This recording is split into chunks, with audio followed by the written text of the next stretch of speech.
Alright, back to the 2005 Toyota Highlander 4-cylinder. The customer authorized replacing the fuel injectors to get rid of that lean condition, the P0171.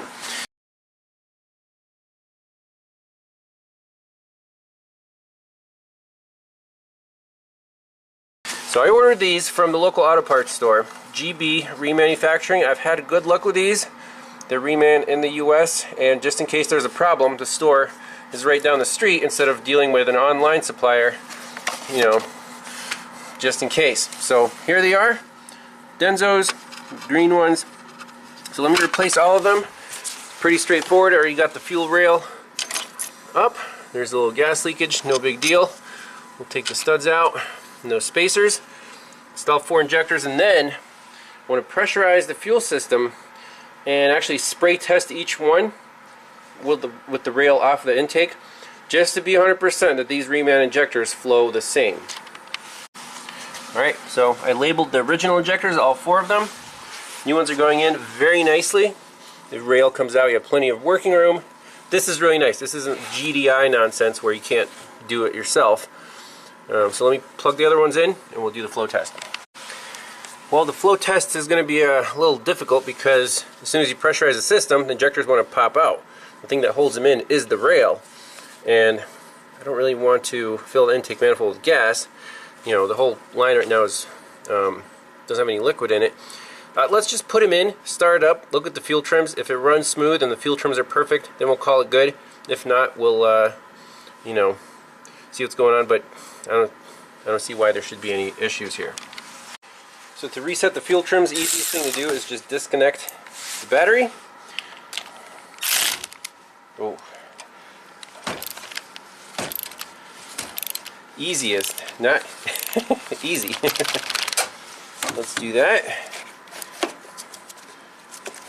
Leave it for a couple minutes. The whole battery's a little loose. Oh, that's why. Okay, well, whatever.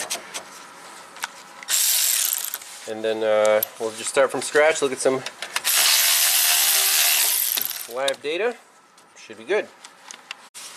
Alright, so everything's reset in OBD2. Let's get in here, look at our favorite basic live data list. Alright, so we're starting at 0% long and short term trim. Right there and right there. Perfect. Might be a little long crank time when the fuel rail primes up here. Let's see. Nice and smooth. All the injectors bled through. That's promising. Let's take it for a spin. Alright, look, we're already in closed loop. Minus 5% in the short term, 0% in the long term. This car's fixed. We used to be at plus 30. Let's take it for a test drive. So in drive, just standing here, it's warmed up. There's a little something going on. Slightly rough.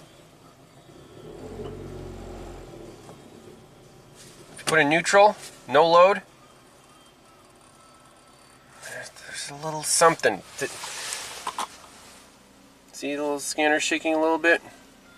Fuel trims are fine. Well, let's take it for a spin.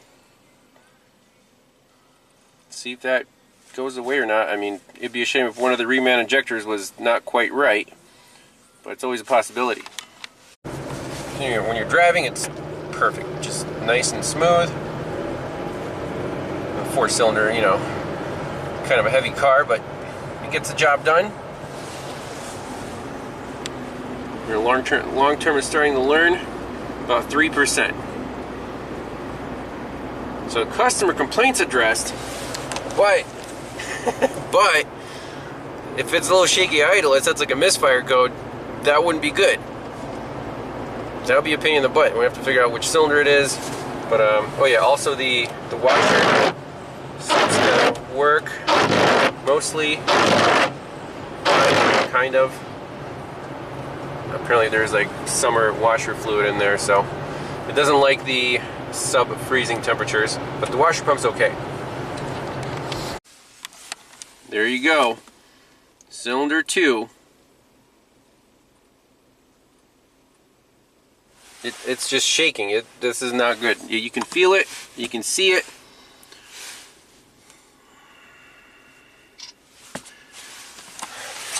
So we could put in the number 2 injector that was flowing the most back into the rail instead of this. Obviously it's a crappy reman injector. We didn't have a misfire before. Oh, that sucks.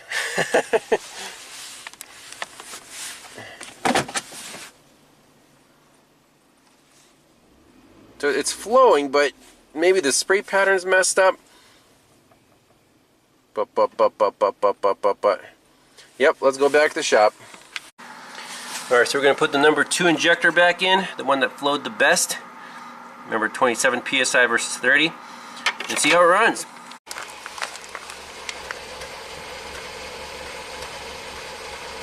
Dang it. Well, it's definitely not better. It might even be a little worse with the original injector in there. Oh, geez. Why is that? Well, let's think about this logically. My suspicion is, you know, under load it's fine, it's just that idle. If this was, you know, forget the fuel injectors, if this was a car just had a slight misfire at idle, what does that scream? Compression. This thing's an oil burner. What are the chances that it has a slightly burnt exhaust valve? And why wasn't it misfiring before? Well, because number 2 injector was flowing more than the other 3, so it was masking the misfire. The mixture is slightly rich, it could combust, but now all the cylinders are dead even and running, you know, normally, and cylinder number 2 isn't getting enough fuel to fire with slightly low compression. That sucks. So we could do a cranking compression test, sure. I think that's the next thing to do. But the injectors are perfect. The reman injectors, GB Remanufacturing, awesome job. Sorry I almost threw you under the bus. This car has other issues. They were being masked by uneven injector flow. That's crazy. Let's just take a look at the short and long-term trims. With this number 2 injector, yeah, minus 5%. That's totally fine. So the fuel trims didn't change much by putting one of the old injectors back in. Let's raise the RPMs up a little bit.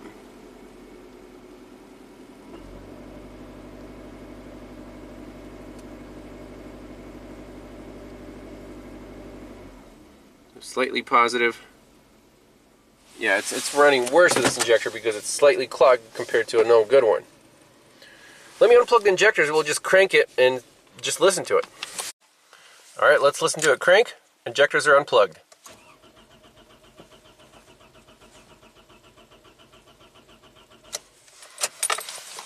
It actually sounds pretty normal. What could explain cylinder number 2 misfire? I mean, the compression is slightly off. Doesn't have a hole in the valve, but it's not sealing quite well, like on my Mazda van over there. Similar scenario, but during cranking you can actually hear that one lose compression on one of the cylinders. This one, cranking seems to be okay. So we can measure compression just across all 4, but we need to figure out why it's misfiring. We can swap some injectors around. We know, like, say cylinder number 3 is good. Cylinder number 2 is suspected. Super easy to swap around the injectors. Sure, we can move it over. See if it improves. Alright, so this is the original number 2. This is the new number 2, suspected low flow rate, and number 3, which is good. That cylinder's not misfiring. So let's swap the 2 new ones around, 2 to 3, and see if the misfire moves to number 3. Well, it seems to be running quite smoothly. I'm actually very surprised. No misfire counters. I mean, they're all at 0. Let's put it under load. Like, normal.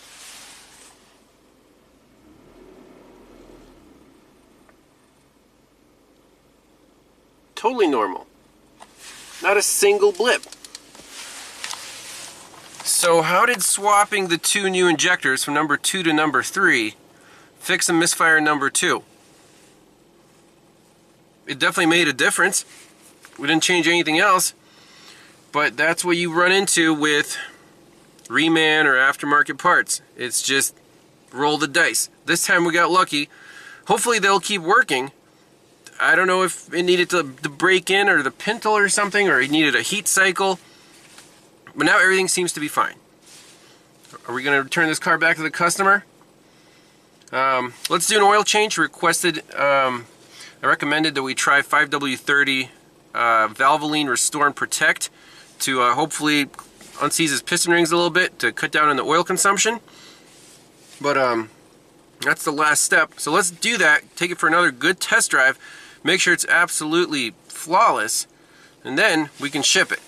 But that was kind of a weird little detour in terms of now we have to diagnose a misfire, and then it went away after just swapping some parts around.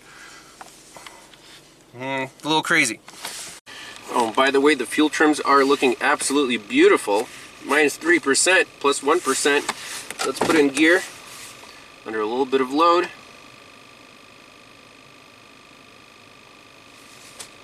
Give it a little bit of gas.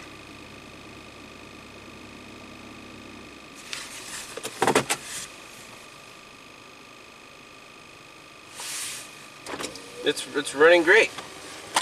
Let's listen to the exhaust pipe. No more putt putt putt. Very smooth. It's happy. Well, we're doing an oil change with Valvoline Restore and Protect 5W30. Takes 4 quarts. Now, this stuff actually does work. Check out the Oil Geek channel. That's where I found out about it. And I've tried it on a few cars now. My friend's Subaru Forester at 270,000 miles burned a quart every about 2,000 miles. With this stuff, he didn't have to top it off until he got to 5,000 miles, which is the next oil change. So he burned a quart in 5,000 miles instead of a quart every 2,000 miles. Huge difference. Now, do you keep using this for several oil changes? I think that's what they recommend until the engine is completely spotless. And then, hopefully the piston rings will stay loose, the oil control rings, and your oil consumption will magically decrease. So we're going to try it on this one. I'm draining out the old oil, and this stuff smells like diesel oil. It's really black, has that weird smell to it, kind of strange, but the owner will keep me updated how much oil he has to add. Alright, so let's fire it up. It's actually warm. This is a good test for leaky fuel injectors. Make sure it fires right up. Double check the oil level. Let's see here. On. Perfect. Happy Toyota.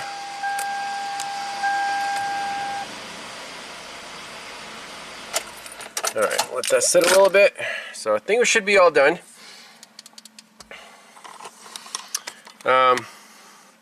Again, not rocket science diagnostics, but you don't call bad restricted fuel injectors very often. These Toyotas of this vintage, of these high miles, I've seen a few of them with restricted injectors, and you have to replace the whole set. If it's a 4-cylinder, you need 4 new injectors, V6, 6 new injectors. Remember that RAV4 with 430,000 miles? Same, lean condition, needed a set of injectors. So luckily, these reman ones seem to work. I can't explain that slight misfire in cylinder 2 and then swapping injectors around and it magically fixed it. But if it works, it works. So we'll do one more test drive. But that's it for this one. Thanks for watching, and we'll see you on the next one. Bye-bye.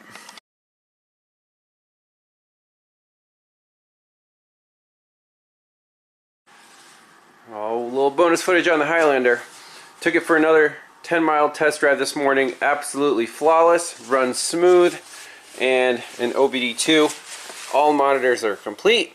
No DTC stored, so we're good.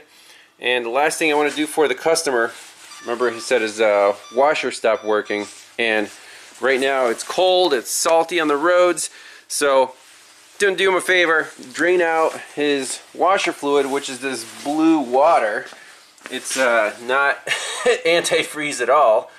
And we're going to put in some good stuff, the winter formula, minus 20 degrees Fahrenheit, and then just flush the system through, make sure all the washers work, and he'll be good to go for the rest of the winter. And to drain the washer fluid out, easiest thing to do, just get under here and unplug the hoses and just let it, you know, take about 15 minutes for the whole tank to drain down into a pan.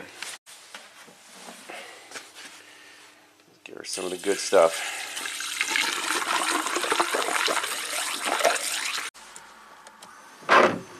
Much better.